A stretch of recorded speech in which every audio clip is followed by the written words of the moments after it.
Congress MLA KTR మాట్లాడుతున్నారు. ఆ live చూద్దాం. చెప్పాలంటే బాధాకరమైన పరిస్థితి. మన పార్టీ అధ్యక్షులు పెద్దలు కేసీఆర్ గారు ఈ 7-10 వయసులో తనకు ఆరోగ్యం బాగాలేకపోయినా బయట ఎర్రటి ఎండలున్నా గురూజీ రామ్ నారాయణ్ జీ ప్రపంచ ప్రఖ్యాత జ్యోతిష్యులు ఇప్పుడు మన హైదరాబాద్ లో ఎటువంటి సమస్యలకైనా తక్షణ పరిష్కారం చేయబడును. సంప్రదించండి 96651137 9000004357. ఇవాళ ఒక దిక్కు జనగామ జిల్లా, సూర్యాపేట జిల్లా, నల్లగొండ జిల్లా, నిన్న కరీంనగర్ జిల్లా, రాజన్న సిరిసిల్ల జిల్లాకు ఈ వయసులో కూడా 5 జిల్లాలకు పోయి తాను స్వయంగా రైతులను కలిసి నేనున్నా మీకోసం అని ధైర్యం ఇస్తే మరి వారి బాటలో ఇవాళ మనందరం కూడా రాష్ట్రంలోని అన్ని శాసనసభ నియోజకవర్గాల్లో వేల సంఖ్యలో ఎక్కడికక్కడ మన గులాబీ దండు రైతన్నలకు మేం కూడా ఉన్నాం, ఈ ప్రభుత్వం మెడలు వంచుతామని చెప్పి ఈరోజు బ్రహ్మాండంగా అన్ని నియోజకవర్గాల్లో కూడా దీక్షలు చేస్తున్న మా బీఆర్ఎస్ పార్టీ గులాబీ దండు మొత్తానికి నా శిరస్సు వంచి హృదయపూర్వకంగా మీ అందరికీ ధన్యవాదాలు.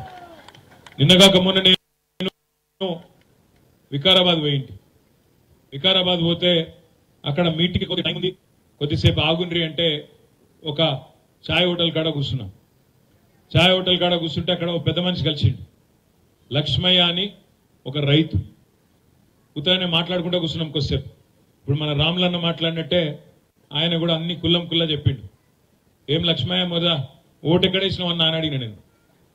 నిజం చెప్పమంటావా అన్నాడు. నిజమే చెప్పు అన్నాం. ఆడ ఓడిపోయినాం మనం వికారాబాద్లో. నాకు ముందే అనుమానం ఉండే, నేను కాంగ్రెస్కే ఓటేసిన అన్నాడు. మరి ఏమైంది, కాంగ్రెస్ ఓటేసినావు కదా, ఏమైంది, ఎందుకు వేసినావు అని అడిగిన.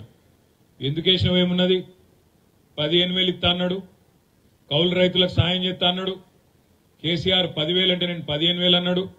నాకు అన్నిటికన్నా బాగా నచ్చింది ఏంటంటే 2 లక్షల రుణం మాఫీ చేస్తా అన్నాడు, తెచ్చుకోమన్నాడు. ఇవన్నీ నమ్మి ఓటేసిన అన్నాడు. మా ఇంట్లో ముసల్దానికి కూడా 4,000 ఇస్తా అన్నాడు. ఇవన్నీ ఇన్నాక నిజమేనేమో అనుకోని మీకు 2 సార్లు ఇచ్చిన కదా ఓటు, వికారాబాద్ 2 సార్లు మీకే ఇచ్చిన, ఈ ఒక్క తాప వేరే వాళ్ళకైతే ఏమవుతుందని చెప్పి ఆయనకి వేసిన అన్నాడు.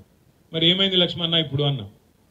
ఏమైంది ఏమున్నది, మొన్న దరఖాస్తు పెట్టమన్నారు, పెట్టినాక దరఖాస్తు పెట్టినాక ఇక ఇగస్తుంది అని ఎదురు చూసినా, ఇక వారం 10 రోజులు నెల రోజులు చూసినాక ఇక ఆఖరికి ఉండబట్టలేకపోయి మన ఎంపీడీఓ ఆఫీస్కి పోయినా. ఎంపీడీఓ ఆఫీస్కి పోయి ఏమైనా దరఖాస్తుని లొల్లిపెట్టినా అన్నాడు. మరి ఏమైంది అన్న. ఆ ఎంపీడీఓ గారు నాకు ఏం చెప్పిందంటే, ఇగో లక్ష్మయ్య గారు, మీరు రేవంత్ రెడ్డి గారు 10,000 కాదు 15,000 ఇస్తానని చెప్పి మీరు ఓటేసిన అన్నారు, మీకు 2 లక్షల రుణమాఫీ అని ఓటేసిన అన్నారు, 500 బోనస్ అనుకొని ఓటేసిన అన్నారు. ఇక అవన్నీ అయ్యే వరకు టైం పడుతుంది, కానీ ఇప్పుడు నీకోసం రేవంత్ రెడ్డి గారు బయట ఒక బ్రహ్మాండమైన బర్రెను ఆడ బయట ఆఫీసులు ఉన్నది నీకోసమే పంపించిండు, తీసుకుపో అని చెప్పిండు అన్నాడు. నేను సంతోషంగా సరే రుణమాఫీ కాకపోతే ఏంది, మంచిగా నాకు 15,000 రాకపోతే ఏంది, బోనస్ రాకపోతే ఏంది, కనీసం మంచి బర్రెనైతే వచ్చిందని చెప్పి ఆ బర్రెను తీసుకున్నా.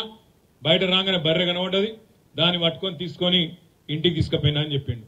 ఇంటికి పోయినాక ఏమైందన్నా అన్న, ఇంటికి పోయినాక ఇక సాయంత్రం పోయినా నా భార్యకు చెప్పినా, ఇగో బ్రహ్మాండమైన బర్రె మన కోసం రేవంత్ రెడ్డి పంపిండు, బయట కట్టేసినా, నువ్వు పోయి పాలు విండిపో, బాగా పాలిస్తుందట అని చెప్పి మంచి బకెట్ బందోబస్తు బకెట్ ఇచ్చినా, పాలు విండిపోమని పంపించినా అన్నాడు. మరి ఏమైంది తర్వాత అన్న. నా భార్య పోయింది, మంచి బకెట్ తీసుకొని పోయింది, ఖుషిగా పోయింది, లోపలికి 1 నిమిషంలో వచ్చింది, వచ్చి ఆ బకెట్ తీసుకొని నా నెత్తి మీద కొట్టింది అన్నాడు. ఎందుకు కొట్టింది అన్న. ఎక్కడన్నా ప్రపంచంలో దున్నపోతు పాలిస్తాదిరా, దున్నపోతు నన్ను తిట్టింది, ఏం చేయాలి నేను అన్నాడు. మరి నేను ఇదంతా ఎందుకు చెప్తున్నా మీకంటే, ఆ లక్ష్మయ్య గారు ఆఖరికి ఏం చెప్పిండంటే, మరి ఏమనిపిస్తుంది ఇవాళ అన్న. ఏమనిపించేది ఏమున్నది, పాలిచ్చే బర్రెని ఇంటికి పంపించినాం, దున్నపోతుంది తెచ్చి కట్టేసినాం, ఇక పాలు ఆడికెళ్ళి వస్తాయి, ఏం చేయాలి అన్నాడు. ఇలా రైతులు రాష్ట్రంలో లక్ష్మయ్య గారు ఒక్కరు కాదు, రాష్ట్రంలో ఉన్న ప్రతి రైతు మనసులో ఉన్నది గదే, కొద్దిగా కుడి కొద్దిగా ఎడుమ. పాలిచ్చే బర్రెను పంపిస్తుంది, ఆయనతో ఎప్పటికప్పుడు పొడిచే దున్నపోతుంది తెచ్చుకుంటుంది, ఇప్పుడు ఇది కావాలి అది కావాలని లొల్లి పెట్టబడుతుంది, ఏడికెళ్ళి అవుతుంది అనే బాధ ఉన్నది. చాలా మంది రైతులు కాకపోతే ఏంటంటే ఊళ్ళల్లో కాంగ్రెస్ కోటేసిన వాళ్ళు తేలుగుట్టిన దొంగలకి చెప్పుకోలేక బాధపడతారు. బయటికి ఏదో అందం అంటే బాధ చెప్పుకుంటే ఇజ్జత్ పోతుంది, చెప్పుకోకపోతే మానం పోతుంది, గట్లున్నది కథ. ఏం చేయాలి పాపం, ఆశ పడ్డరు, ఓటేసిండు.